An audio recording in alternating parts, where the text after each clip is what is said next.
día de hoy vamos a aprender algunas cosas sorprendentes sobre los monos aulladores.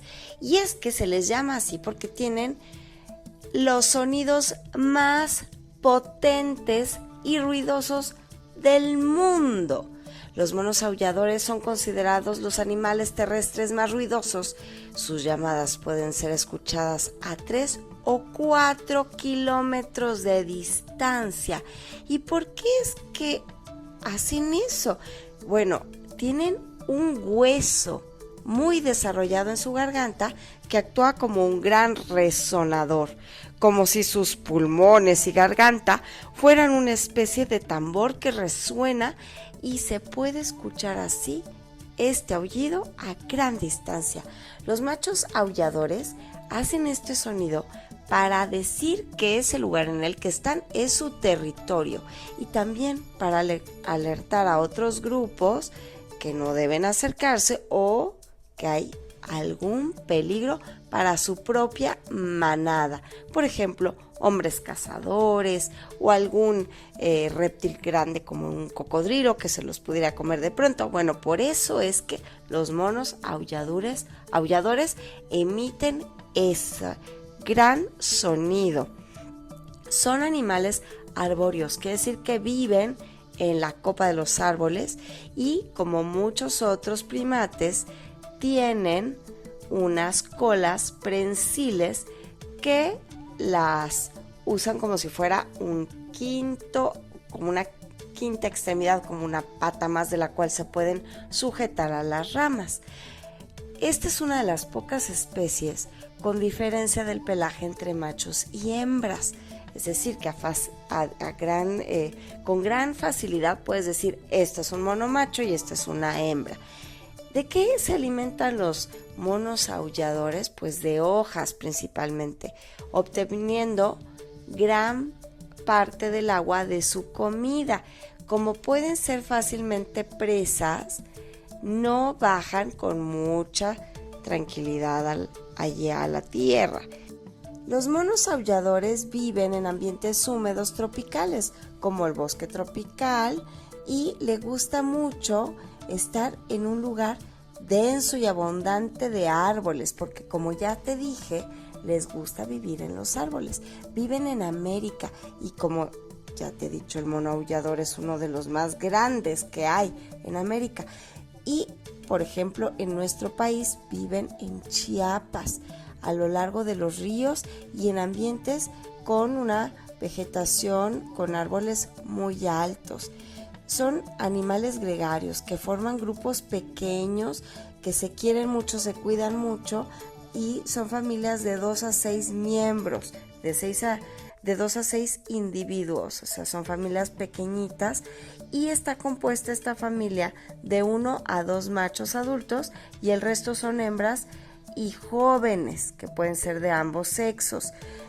Ellos tienen su mayor actividad durante el día y en la noche están también gran parte de este tiempo descansando siempre en las ramas de las copas superiores de estos árboles, porque estos animalitos son, pues a que griten mucho, son muy débiles ante un depredador.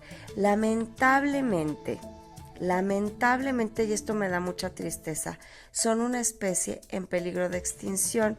¿Por qué? Porque el ser humano que vive en los estados de México, donde habita este mono, que son Tabasco, Yucatán, Chiapas, pues destroza los bosques tropicales, porque se ponen allí a tener actividades agrícolas, ponen vacas, entonces tiran los árboles y entonces estos monitos ya no tienen dónde vivir. Y esto es algo muy grave porque de la población de monos aulladores que había en nuestro país hace 50 años, ahora solo vive la mitad. ¿Qué podemos hacer? Hablar siempre del cuidado al medio ambiente con los adultos. Cuando visitemos lugares turísticos de estos estados que ya te he dicho, Yucatán, Tabasco, Chiapas, pues no tratar de no invadir la selva.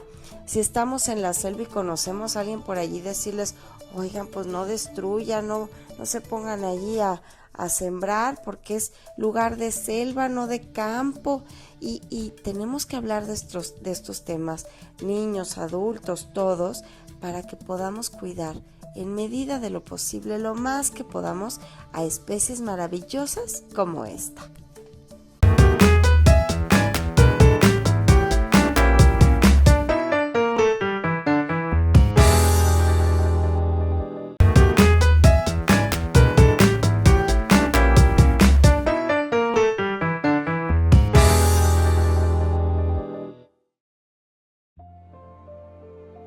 Hola, ¿cómo están? El día de hoy vamos a escuchar un cuento escrito por Pep Bruno y las ilustraciones son de Leire Salvaberria. Es un nombre muy difícil porque es vasco, pero es un libro español de la editorial Alba y el libro se llama Un monstruo. Quisiera no adelantarles mucho sobre esta historia y a lo mejor el libro a algunos de ustedes no les va a gustar. Yo quiero que cuando escuchen este cuento piensen en ustedes mismos y yo voy a pensar también en mí, en cómo a veces nos comportamos. Y ya que termine de leer el cuento, a ver si las ideas que les comparto coinciden con lo que ustedes están pensando. Un monstruo. Que como saben, yo y las guardas, vean qué bonito diseño de guardas, parecen como unas huellas de monstruo o a lo mejor unos tulipanes invertidos, pero me encanta que las editoriales nos den un detalle en un papel que de todas maneras se va a utilizar y que gasten poquitita tinta para que nos regalen un diseño que nos hace sonreír desde que abrimos el libro. Un monstruo. Después de unos meses de espera, mis vecinos trajeron un monstruo a casa. Al principio parecía un osito de peluche, pero de pronto se hizo tan grande como yo. Nosotros íbamos a verlo y mis padres me decían: juega con él. Pero eran juegos extraños. El monstruo siguió creciendo deprisa. Ya no íbamos a visitarlo, pero desde mi ventana podía verlo jugar en el patio o en la calle con sus amigos. Un día, el monstruo se comió a mis vecinos. Al fin y al cabo, ya era un monstruo. A veces lo descubro viendo hacia mi ventana. Tiene un gesto extraño. No sé si está triste o si se relame.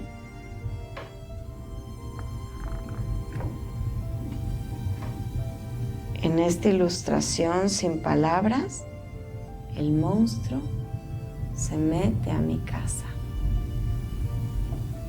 Y colorín colorado, este cuento súper breve ha terminado. Pero lo que pareciera un cuento simple y muy cortito, nos hace reflexionar un montón. La primera vez que yo lo leí, que fue hace muchísimos años, me hizo pensar en algunos niños que se portan mal. Y cuando hablo de niños que se portan mal, no necesariamente estoy pensando en un niño gritón o desordenado, no.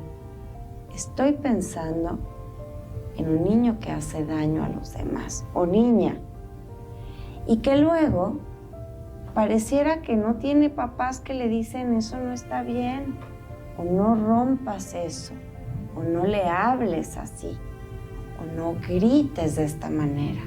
¿Les ha pasado?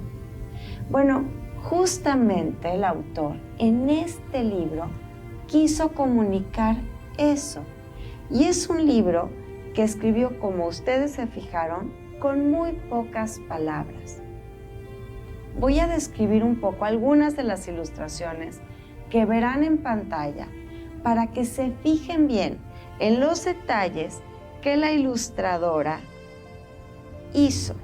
Este es un cuento del 2014, o sea que ya tiene 11 años en el 2025, pero quiero que se fijen, por ejemplo, en la ilustración donde el monstruo llega a casa. Aquí es probable que el autor y la ilustradora quisieron decirnos que a lo mejor es alguien que se muda al lado de nuestra casa. Alguien nuevo que conocimos, por ejemplo, en la escuela. No necesariamente es un bebé que crece grande como un monstruo.